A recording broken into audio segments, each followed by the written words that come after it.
We come back around to Psalm 119 again this week, and it is such a monument, such a long psalm that most commentators end up talking simply about its size, sometimes negatively.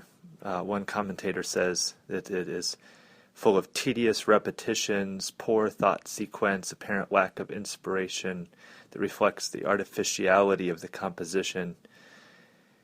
But then other commentators say exactly the opposite, that it has a freshness of thought and a felicity of expression. Everybody ends up talking about how long it is and figuring out what you do with that. And some of the best commentators on this psalm notice, I think, that if you think it's repetitious and that's tedious, you're missing the point. The repetition has a kind of like psychological or meditative impact, and so what it does is when you hear it, when you perhaps accomplish for the first time reading the whole thing, all 176 verses, the effect is overwhelming, and the psalm creates the kinds of conditions, the spiritual experience that the psalmist wanted to create, and specifically through hearing this psalm. So today, what I'm going to do is I'm going to take the time to read the whole thing. What you're going to want to do, if you're listening to this podcast, is you're going to want to sit back and be prepared that because it does repeat, and each one of these 8-verse units kind of builds on the same theme, you will hear things again and again. There is a sound and a cadence to this. And the best approach is to rest, close your eyes, and let this kind of build and pile and deepen and strengthen you. Psalm 119. Happy are those whose way is blameless, who walk in the law of the Lord. Happy are those who keep his decrees, who seek him with their whole heart, who also do no wrong, but walk in his ways. You have commanded your precepts to be kept diligently. Oh, that my ways may be steadfast in keeping your statutes. Then I shall not be put to shame, having my eyes fixed on all your commandments. I will praise you with an upright heart when I learn your righteous ordinances. I will observe your statutes. Do not utterly forsake me. How can young people keep their way pure? By guarding it according to your word. With my whole heart I seek you. Do not let me stray from your commandments. I treasure your word in my heart, so that I may not sin against you. Blessed are you, O Lord. Teach me your statutes. With my lips I declare all the ordinances of your mouth. I delight in the way of your decrees as much as in all riches. I will meditate on your precepts and fix my eyes on your ways. I will delight in your statutes. I will not forget your word. Deal bountifully with your servant, so that I may live and observe your word.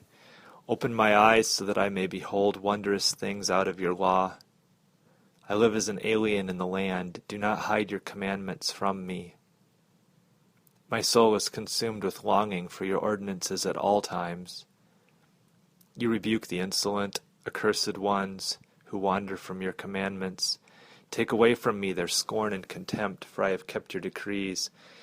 Even though princes sit plotting against me, your servant will meditate on your statutes. Your decrees are my delight. They are my counselors. My soul clings to the dust. Revive me according to your word. When I told of my ways, you answered me. Teach me your statutes. Make me understand the way of your precepts, and I will meditate on your wondrous works. My soul melts away for sorrow. Strengthen me according to your word. Put false ways far from me, and graciously teach me your law. I have chosen the way of faithfulness. I set your ordinances before me. I cling to your decrees, O Lord. Let me not be put to shame. I run the way of your commandments, for you enlarge my understanding. Teach me, O Lord, the way of your statutes, and I will observe it to the end. Give me understanding that I may keep your law and observe it with my whole heart. Lead me in the path of your commandments, for I delight in it.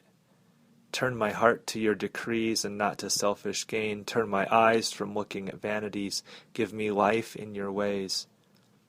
Confirm to your servant your promise, which is for those who fear you. Turn away the disgrace that I dread, for your ordinances are good. See, I have longed for your precepts. In your righteousness give me life. Let your steadfast love come to me, O Lord, your salvation according to your promise. Then I shall have an answer for those who taunt me, for I trust in your word. Do not take the word of truth utterly out of my mouth, for my hope is in your ordinances. I will keep your law continually forever and ever. I shall walk at liberty, for I have sought your precepts. I will also speak of your decrees before kings and not be put to shame. I find my delight in your commandments because I love them. I revere your commandments, which I love, and I will meditate on your statutes. Remember your word to your servant, in which you have made me hope. This is my comfort in my distress, that your promise gives me life. The arrogant utterly deride me, but I do not turn away from your law. When I think of your ordinances from of old, I take comfort, O Lord. Hot indignation seizes me because of the wicked, those who forsake your law. Your statutes have been my songs wherever I make my home. I remember your name in the night, O Lord, and keep your law. This blessing has fallen to me, for I have kept your precepts. The Lord is my portion. I promise to keep your words. I implore your favor with all my heart. Be gracious to me according to your promise. When I think of your ways, I turn my feet to your decrees. I hurry and do not delay to keep your commandments. Though the cords of the wicked ensnare me, I do not forget your law. At midnight I rise to praise you because of your righteous ordinances. I am a companion of all who fear you, of those who keep your precepts. The earth, O Lord, is full of your steadfast love. Teach me your statutes.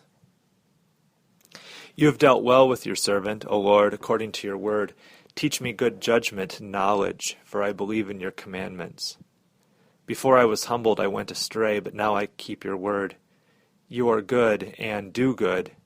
Teach me your statutes. The arrogant smear me with lies, but with my whole heart I keep your precepts. Their hearts are fat and gross, but I delight in your law. It is good for me that I was humbled so that I might learn your statutes. The law of your mouth is better to me than thousands of gold and silver pieces. Your hands have made and fashioned me. Give me understanding that I may learn your commandments. Those who fear you shall see me and rejoice, because I have hoped in your word. I know, O Lord, that your judgments are right, and that in faithfulness you have humbled me. Let your steadfast love become my comfort, according to your promise to your servant. Let your mercy come to me, that I may live, for your law is my delight. Let the arrogant be put to shame, because they have subverted me with guile. As for me, I will meditate on your precepts. Let those who fear you turn to me, so that they may know your decrees. May my heart be blameless in your statutes, so that I may not be put to shame. My soul languishes for your salvation. I hope in your word. My eyes fail with watching for your promise. I ask, when will you comfort me? For I have become like a wineskin in the smoke.